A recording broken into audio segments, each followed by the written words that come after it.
personajes secundarios muy buenos. No quiero destripar demasiado porque quiero que Benito la cuente un poco a su aire y sin contar el final, que tampoco es mucho problema, porque fuera de que no cuentes una clave del misterio del quién es quién y el capítulo último no te crea mayor conflicto, pero sí decir que son estos personajes secundarios los que le dan la fuerza a la novela. Un prestidigitador que decide convertirse en eso y no en militar de carrera o en arzobispo, sino que lo suyo es mover monedas, desaparecer pájaros, y que termina convirtiéndose en un artista circense, lo cual lo lleva a trabajar en un circo, lo cual lo lleva a una historia terrible en plena guerra cristera, de un asesinato masivo. Un extrañísimo personaje que decide que su carrera en el extranjero y en Italia debe irse por el camino de seguir a Lombroso y los nuevos métodos de investigación de lo criminal, que son todo un desastre, ¿no? Lombroso dice ahí una tipología, pero también eso, prefiero que lo cuente Benito, él mismo periodista, y un personaje que se presenta como su alter ego, pero que finalmente verán claramente quién es un pintor que aparece como compañero de viaje. Esos personajes sostienen la novela, y la sostienen porque estás viendo cómo se entrelazan entre sí, de dónde te llevan. Más un trabajo de historia que es construir una información sobre temas y cosas que no conocemos. Los mexicanos somos lo más parecido a un queso gruyere que hay en el pinche planeta. Estamos repletos de agujeros. Nuestra educación superior y media se ha encargado de que así sea, ¿no? Sabemos cositas, pero el hilo que las entrelaza no tenemos idea. Si intentas que un mexicano común y corriente te cuente cuál es el proceso de la Revolución Mexicana, no podrá. Se le mezclará Orozco con Madero, Victoriano Huerta será antes y no después, Madero se morirá en el momento en que Pancho Villa se andaba levantando, o sea, no logrará armar de una manera coherente la historia de la revolución, porque se han empeñado en no contárnosla, porque si nos la contaran, pues habrían tenido que decir que la Revolución Mexicana fue derrotada y que los que triunfaron estuvieron en el poder hace un rato. ¿Sí? Y eso es lo que no querían contar, ¿no? Entonces te presentaba como un extraño reburujo que permitía que en un determinado momento, en el momento de la revolución en la Ciudad de México, estuvieran en una patadilla y en otra Carranza, ¿no? Por eso hay temblores en el DF, ¿no? Porque no te cuentan la génesis y el proceso, la división de las fuerzas, el diferente sentido social de cada una de las fuerzas, ¿sí? No te explican que el tímido maderismo generó una contrarrevolución, que la contrarrevolución generó una revolución, o sea, no te ordenan la historia y por lo tanto los procesos, sino que te presentan como nombres que se van tirando en una canasta y que forman parte de eso que llaman ahora, en el aniversario, la Revolución Mexicana. Si los priistas lo hacían mal y de manera permanentemente chafa, porque su lógica era la historia es mía y por lo tanto me legitimo, por lo tanto puedes ser indígena y pastorcito y haber nacido en Guelatao, pero si eres licenciado ya chingaste. Ese es el mensaje profundo y diametral del priismo, ¿no? Se ha alterado por el mensaje panista, que es, en el fondo de mi más profundo y pinche corazón, a mí lo que me gusta es Iturbide y Porfirio Díaz, pero no lo puedo decir en voz alta, y en la medida que no lo puedo decir, me veo obligado a conmemorar la revolución con la que no tengo ninguna identidad y una independencia que me parece horrible. Como que ese cura tenía 3 hijos, el padre de la patria, reneguemos de él, saquemos la pila bautismal y volvámoslo a excomulgar como lo excomulgaron 2 veces, no una.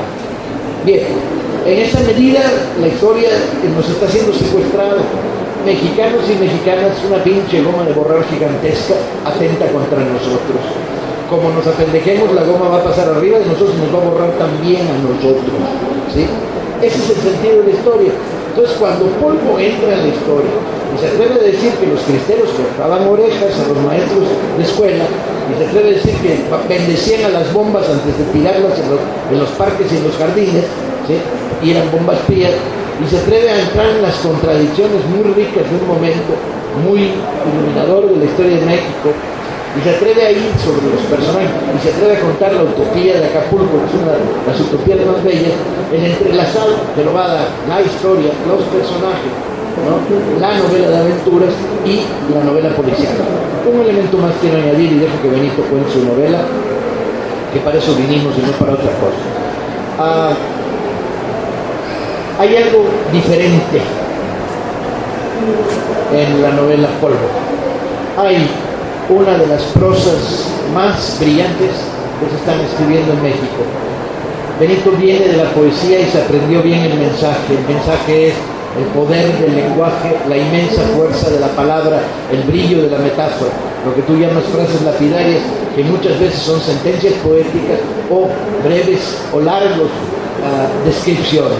Hay ahí un fulgor en la palabra que ninguno de los otros taibo teníamos, y eso que somos chingones, mi papá y yo, y que somos unos grandes articuladores de anécdota y que tenemos mucha fuerza para la narrativa y la descripción y que somos muy buenos creadores de personajes. Bueno, ninguno de nosotros dos tiene el fulgor y la fuerza del lenguaje de Benito, que en ese sentido es no solo un par, sino uno de los mejores taibos que hay sobre la tierra. ¿Sabes qué? Para hablar mal de la gente me pinto solo, no necesito ayuda. Y para hablar bien también, no tengo pelos en la lengua, lo que creo lo digo en voz alta. Mi hermano sabe que cuando me presentó el primer manuscrito de su novela le solté 3 amarrazos bien puestos. Para eso me la dio, no para que le aplaudiera, ¿no? Y que creo que su lenguaje tiene una fuerza muy por encima del lenguaje habitual que se está usando en la prosa en este país. Y ya dejamos que Benito hable, que bastante hablamos nosotros.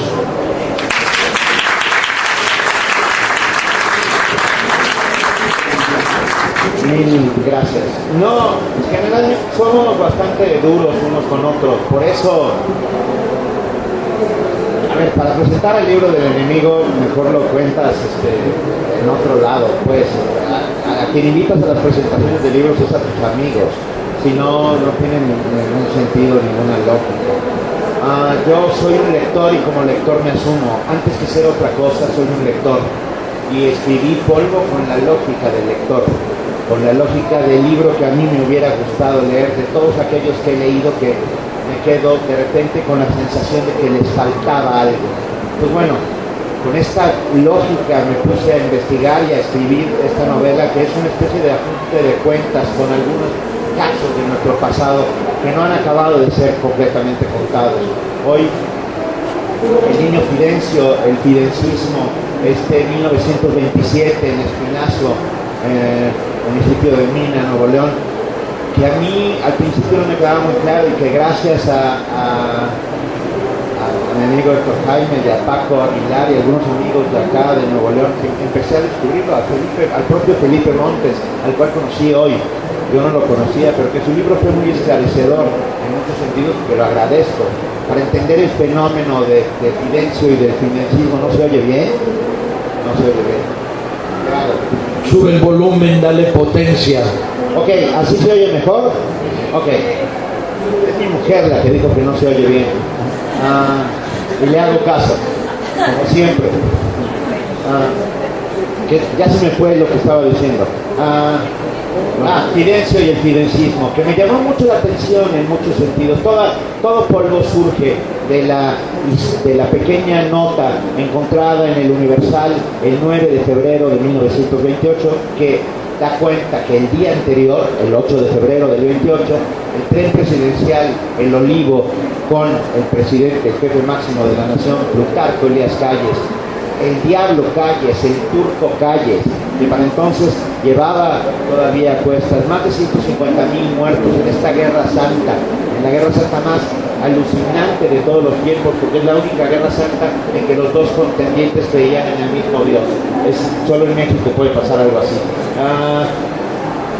El tren presidencial, el 8 de febrero del 28, para en medio del desierto, en un lugar polvoso y gris llamado Espinazo. Se baja el jefe máximo y se pone en manos del niño Fidencio para que lo cure de algo. Hoy me contaron que alguien me contó que era un principio de lepra. Otros me dijeron que había alguna enfermedad sexual inconfesable. Otros me contaron que tenía un mal hepático. Yo entré al archivo Torreblanca. Torreblanca era el secretario particular de Calles, y hay solo la mención de la llegada a Espinazo, Nuevo León. No cuenta más. Estuvieron 6 o 7 horas juntos. Sabemos cómo fue, qué fue lo que el niño Fidencio le dijo.